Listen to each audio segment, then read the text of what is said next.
요한복음 11장 25절 26절 말씀,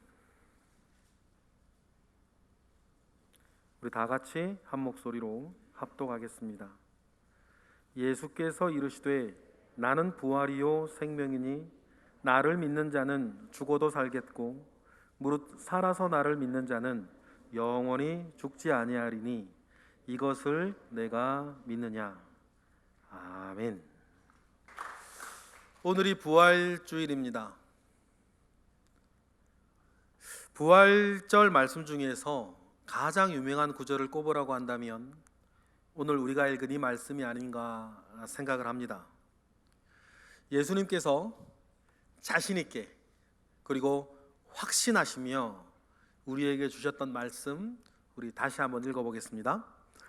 예수께서 이르시되 나는 부활이요 생명이니 나를 믿는 자는 죽어도 살겠고 무릇 살아서 나를 믿는 자는 영원히 죽지 아니하리니 이것을 내가 믿느냐.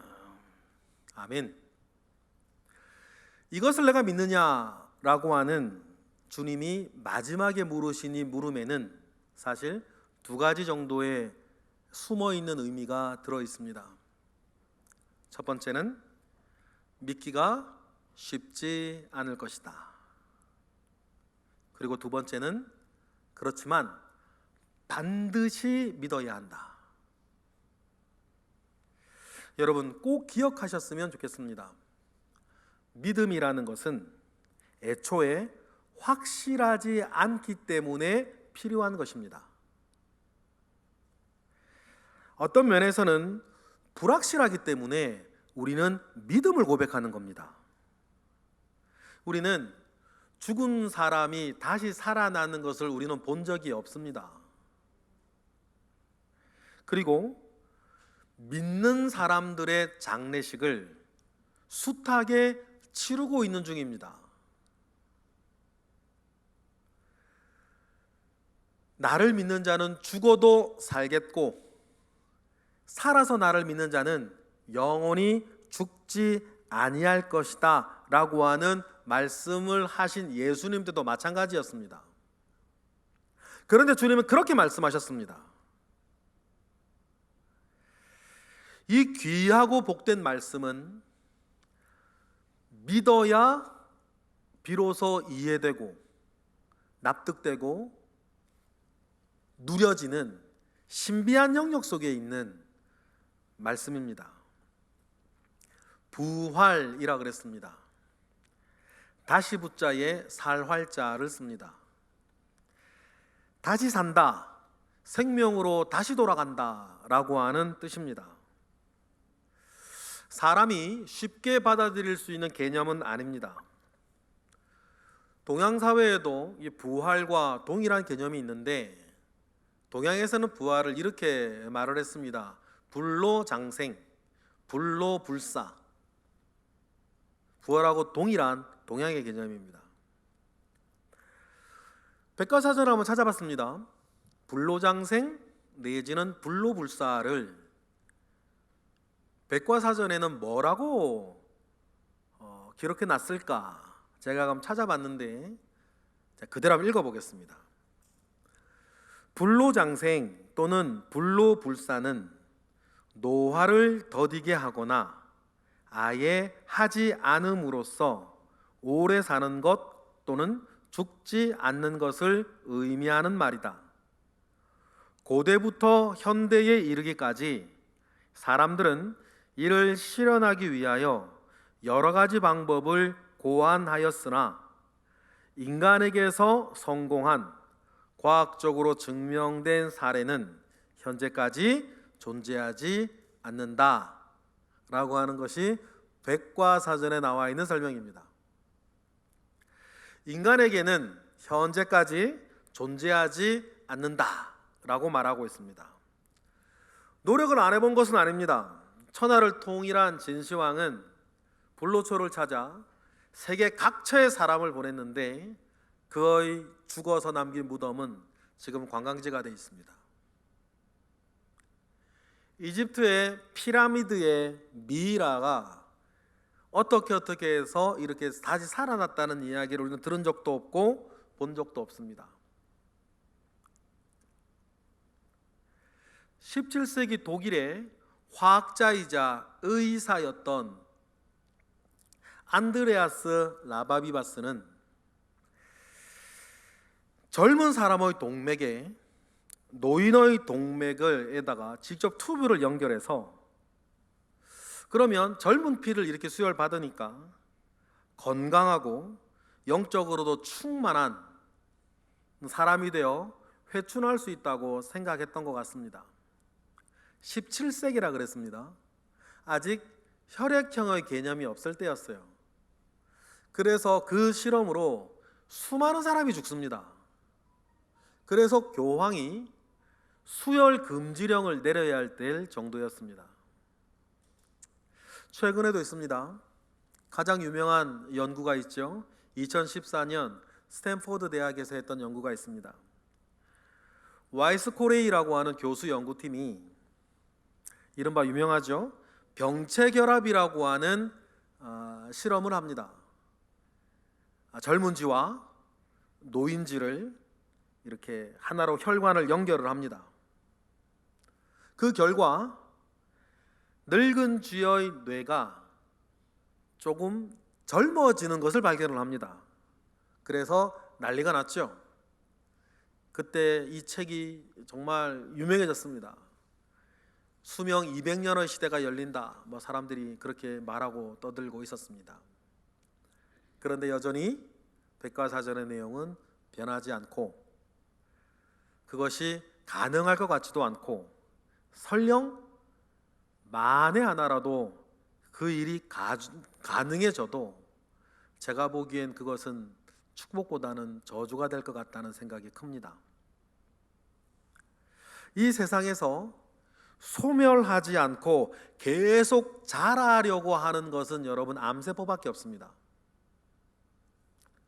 암세포는 끊임없이 자랍니다. 자기가 자라기 위해서 주변의 것을 닥치는 대로 먹어치웁니다. 그래서 자기의 숙주가 죽을 때까지 자라다가 결국 자기도 죽는 게 암세포 아닙니까? 이와 같이 사람을 포함한 모든 피조물은 사실상 태어나는 순간 사멸의 길을 걷습니다. 여러분, 이것이 죄의 결과입니다. 이를 성경은 로마서에서 허무한데 굴복하여 썩어지는 것에 종로로 타고 있는 상태라고 말을 합니다. 사람도 마찬가지입니다.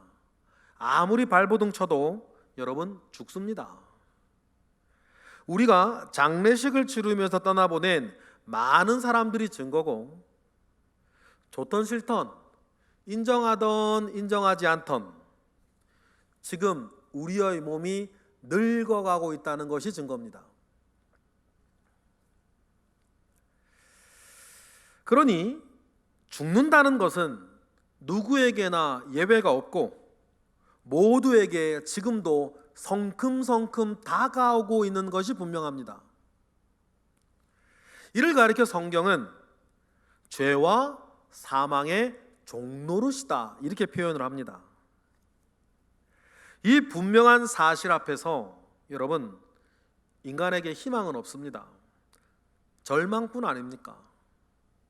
무엇을 가지고 무엇을 이루고 무엇이 즐거워 그렇게 산다 할지라도 그래서 여러분 결국 모든 인생은 새드 엔딩입니다. 여러분 이 사실을 하루빨리 인지하고 인정해야 합니다. 그래야 복음의 문이 열려요. 지금 제가 드렸던 이야기들을 로마서는 다음과 같이 풀어서 우리에게 말하고 있습니다. 로마서 8장입니다. 시작. 피조물이 고대하는 바는 하나님의 아들들이 나타나는 것이니 피조물이 허무한데 굴복하는 것은 자기 뜻이 아니요 오직 굴복하게 하시는 이로 말미암음이라. 그 바라는 것은 피조물도 썩어짐의 종노릇한 데서 해방되어 하나님의 자녀들의 영광의 자유에 이르는 것이니라. 모든 피조물은 등장하자마자 사멸과 소멸의 길로 접어듭니다. 모든 피조물이 썩어짐의 종노릇에서 벗어나는 유일한 길은 하나님의 아들들이 나타나는 것뿐이다 라고 로마서는 말합니다. 다시 말해서 예수를 믿고 절망을 소망으로 바꾸어낸 사람들, 그 사람들이 나타나는 것이라고 말해요. 그래서 죽음을 이기는 영광의 자유에 본인도 이루고 그 사람들을 보면서 자기들도 이루어가는 그 일을 인간을 모두 포함한 모든 피조물들이 지금 고대하고 있다고 말하죠. 그래서 이것을 복음이라고 하는 것입니다. 사람은 이 복음을 믿는 믿음으로 부활에 자기도 동참할 소망을 얻습니다. 절망할 수밖에 없는 인생에 유일하게 한 가닥 남아있는 희망 아닙니까? 그래서 여러분, 모든 사람들은 예수님의 부활을 믿어야 합니다. 그리고 그 안에서 이 나도 부활할 것이라고 하는 이 믿음을 가지셔야 돼요. 여러분, 가끔 그런 생각을 합니다. 이러한 부활의 소망이 없다면 여러분이 지금 늙고 있는 것, 늙은 것, 여러분 그것을 어떻게 받아들이시겠습니까? 죽는다는 사실을 여러분 어떻게 받아들일 수가 있으십니까? 그런데 그러한 절망 안에서 헤어날 길이 없는 우리에게 주님은 자신 있고 확신 있게 다음과 같이 말씀하신 것 아닙니까? 우리 다시 한번 읽어볼까요? 시작. 예수께서 이르시되 나는 부활이요 생명이니 나를 믿는 자는 죽어도 살겠고 무릇 살아서 나를 믿는 자는 영원히 죽지 아니하리니 이것을 내가 믿느냐? 믿으시면 아멘 하시기 바랍니다. 여러분, 이 말씀에 여러분의 믿음을 심으셔야 돼요. 억지로라도 붙들고 믿어야 되는 사실 아닙니까? 없으면 만들어서라도 믿어야 할 판에 우리 주님께서 친히 말씀하셨고 약속하셨고 이것이 말뿐이 아니라 진짜 확실한 은혜라는 것을 보여주시기 위해서 직접 부활하셨습니다. 그래서 증거를 보여주셨어요. 그러니 여러분, 붙들어 매서라도 믿어야 되는 것 아닙니까? 여러분, 가끔 제가 이런 얘기 사석에서 드려요. 믿는 것은요, 믿져야 본전이에요. 믿었는데 죽어서 아니야, 아니었어. 그래도 여러분 손해볼 건 없어요. 그러는데 안 믿었어요. 죽고 보니 사실이네. 그때는 어떻게 하시겠어요? 여러분, 믿음은 믿져야 본전이고 잘 되면 대박 아닙니까? 이거보다 큰 대박이 어디 있어요? 그러니까 이 자리에 혹시나 아직 안 믿어주시는 분이 있으면 일단 믿고 보세요. 일단 믿고 보시는 거예요. 만약에 보지 못하겠다, 난 믿지 못하겠다, 그렇더라도 일단 믿고 보시는 거예요. 베드로가 뭐라 그랬냐면 보지 못하고 믿는다면 더욱 복이 될 거라고 주님도 그러셨고 베드로라고 그랬는데 베드로 이야기를 볼까요? 다 같이 시작. 예수를 너희가 보지 못하였으나 사랑하는도다. 이제도 보지 못하나 믿고 말할 수 있는 영광스러운 즐거움으로 기뻐하니 믿음의 결국 곧 영혼의 구원을 받음이라. 보지 못했고 난 모르겠고 납득이 안 된다 하더라도 여러분 믿고 영혼을 구원하는 길에 일단은 들어서시기를 바라요. 좀 전에 말씀드렸던 것처럼 믿어서 손해볼 건 없거든요. 여기서 베드로를 통해서 하나님이 말씀하시는 구원은 죄로부터의 구원이고 죄로부터의 구원은 사망을 이기는 영생을 가진다는 뜻입니다. 여기에서 우리가 해야 할 일, 우리의 몫은 한 가지밖에 없어요. 그죠? 믿는 것입니다. 믿기만 하면 된대요. 그런데 하나님께서 이렇게 너무 쉽게 우리에게 주셔서 그런지 너무 쉬워서 의심을 받아요.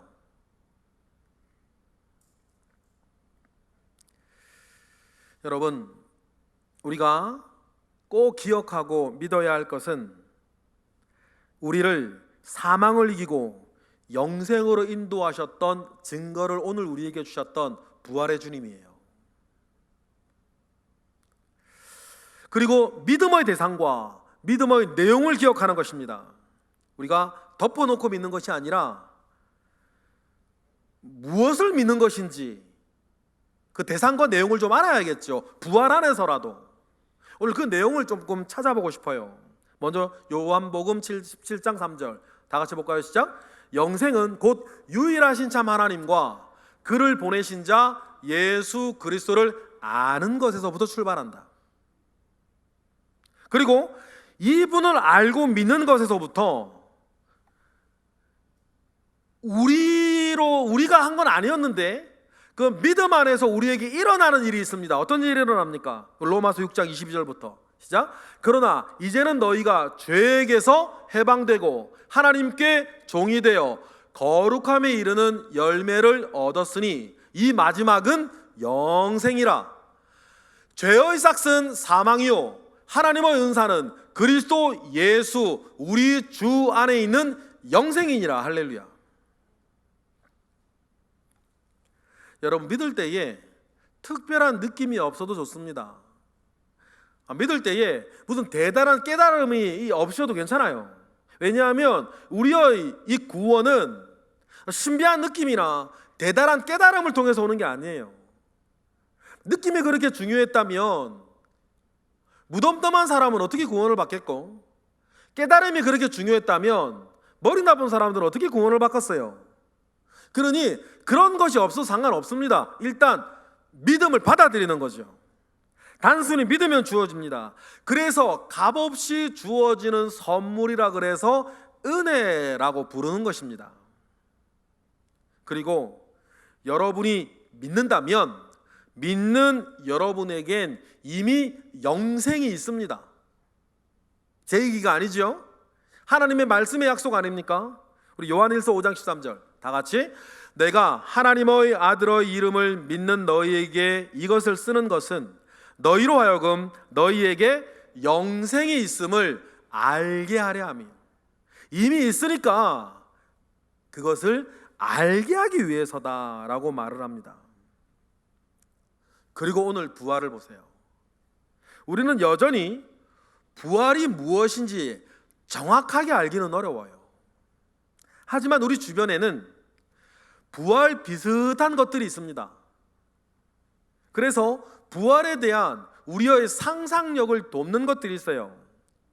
저에게는 가장 간단한 예가 우리 교회 2층 엘리베이터 바깥 외부 공간에 비비추가 심겨져 있어요.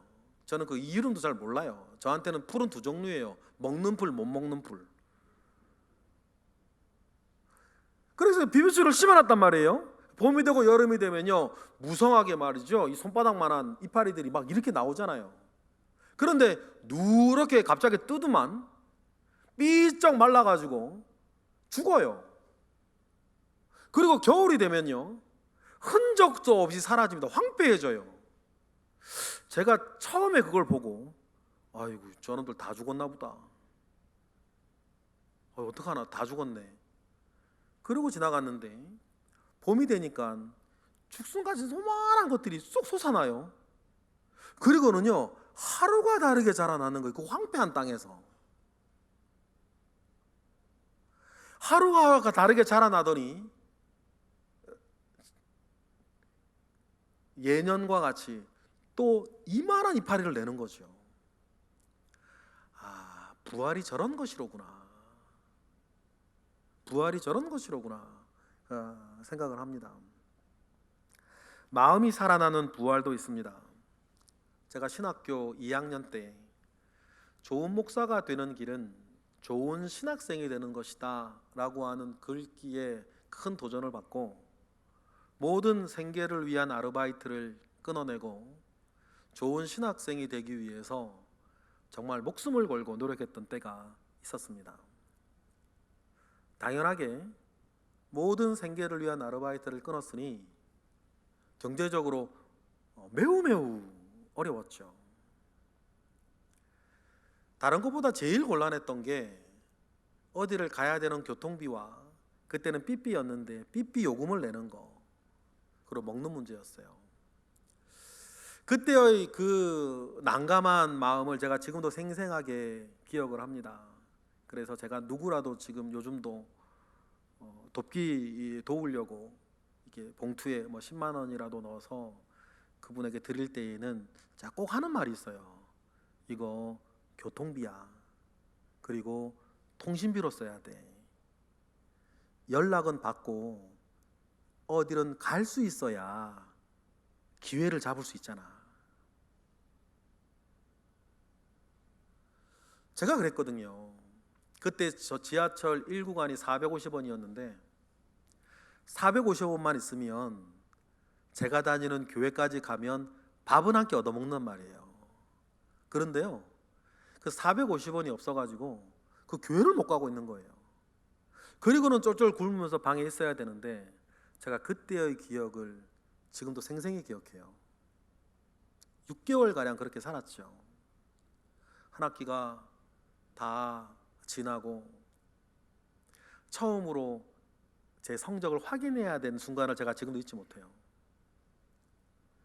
키오스크에서 성적표를 이렇게 출력받는데요, 그 성적표를 보고 제 마음에서부터 막 마음이 일어나는 거예요.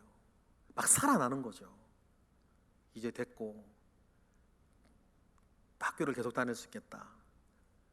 그때 지금도 잊지 않고 있습니다. 이렇게 움츠리고 죽어가고 있던 이 마음이 확 살아나는 그 놀라운 어떤 그 느낌, 그 느낌이요, 저는 저와 여러분이 그날 부활할 때 가질 느낌이라고 생각해요.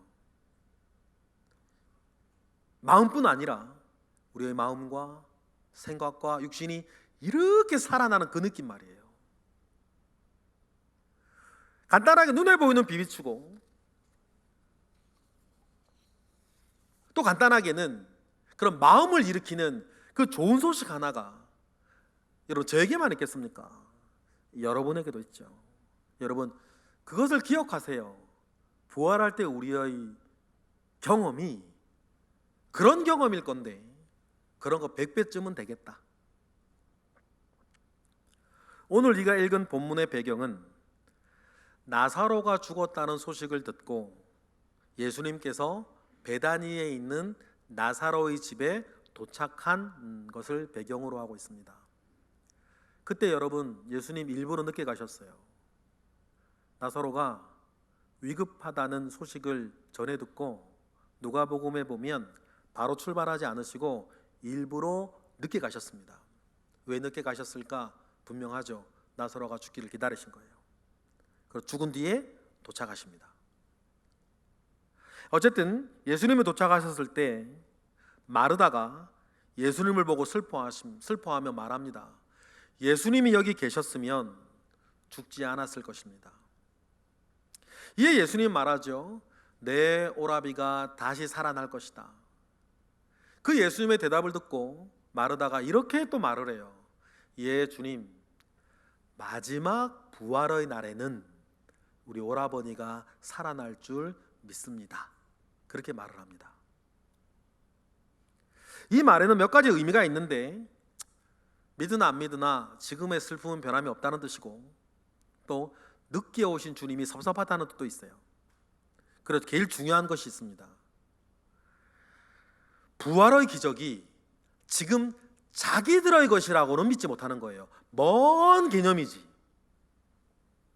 그래서 주님이 마르다에게 하셨던 그때의 말씀이 오늘 읽은 본문이에요. 지금 너의 일로 받아들이라는 거죠. 다시 한번 읽어볼까요?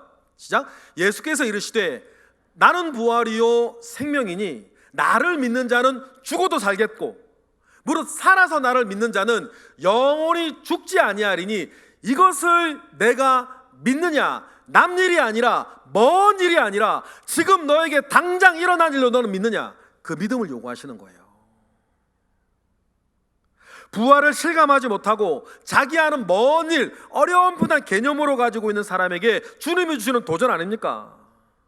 부활은 있고 믿음 안에 있는 사람들에게 부활이 있는데 이것이 당장에라도 지금 나에게 일어날 수 있는 실제의 일로 네가 지금 믿고 있냐? 아니면 먼 개념의 일, 어떤 종교적 담론으로 네가 가지고 있냐? 아니면 실제적으로 지금 당장이라도 나에게 일어날 일로 나는 붙잡고 살고 있는지 하나님은 마르다에게 도전하시는 거 아닙니까? 여러분, 그러면 이 예수님의 도전이 저와 여러분에게 오늘 이 시간 통하기를 바랍니다. 그래서 붙잡고 부활의 소망을 붙잡고 사시는 저와 여러분 되시기를 바라요.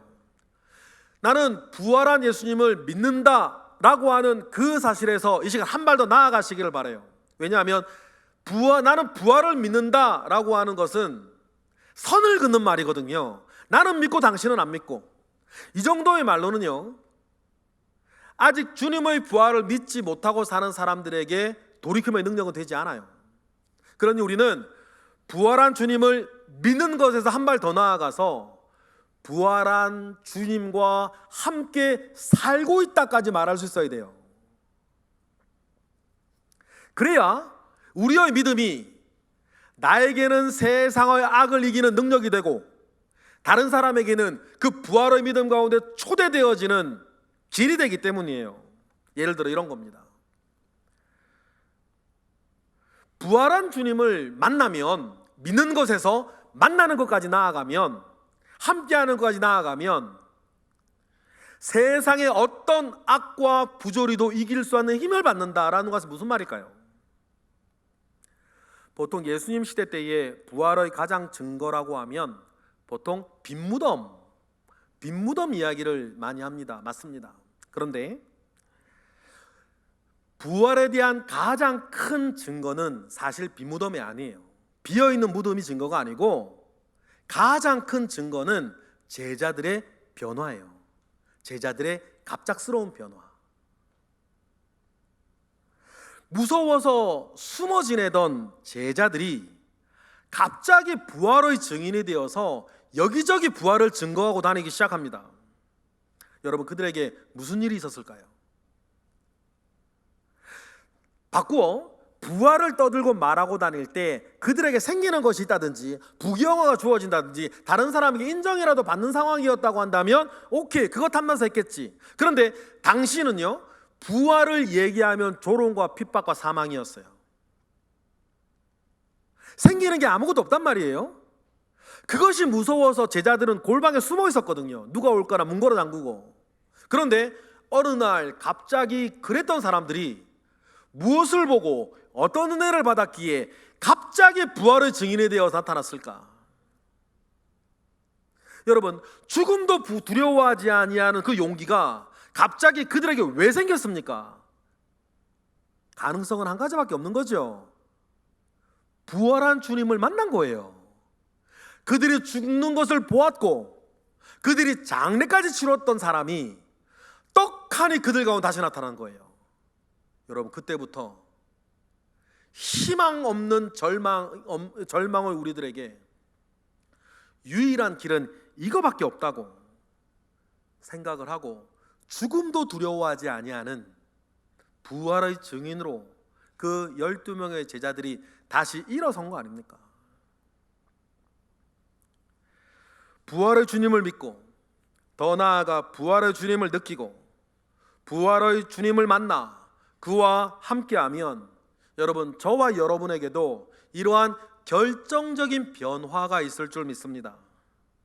믿는다라고는 말 정도로는 상대할 수 없는 세상을 상대할 수 있는 힘은 여러분, 부활의 주님을 만나고 그와 함께하는 것에서부터 시작합니다. 그래서 부활을 믿는 믿음, 부활의 주님과 함께하는 삶에는 세상을 이길 수 있는 힘이 있다라고 말하는 것이죠. 부활에 대한 믿음이 우리에게 어떤 유익이 있는지 일목요연하게 말해주는 여러 신앙 고백서들이 있죠. 웨스터민스터 신앙 고백, 소요리 문답이라든지 많이 있는데, 그 중에도 개신교에서 가장 보편적으로 받아들여졌던 하이델베르그 문답에 보면 부활에 대한 유익이, 부활과 부활의 유익이 우리에게 어떤 유익이 있는지에 대해서 이렇게 얘기를 해요. 하이델베르그 신앙문답의 특징은 어떤 질문을 하면 꼭 세 가지로 대답하는 게 특징이죠. 부활의 유익도 마찬가지. 질문이 이렇습니다. 그리스도의 부활이 우리에게 주는 유익은 무엇입니까? 답이 이렇죠. 첫째, 그리스도께서 부활하심으로 죽음을 이기셨기 때문에 그의 죽음으로 우리를 위해서 성취하신 의로움에 우리가 동참하도록 하십니다. 둘째, 그의 능력으로 우리도 또한 이미 새로운 생명으로 거듭 태어났습니다. 셋째, 그리스도의 부활은 우리의 영광스러운 부활에 대한 확실한 보증입니다.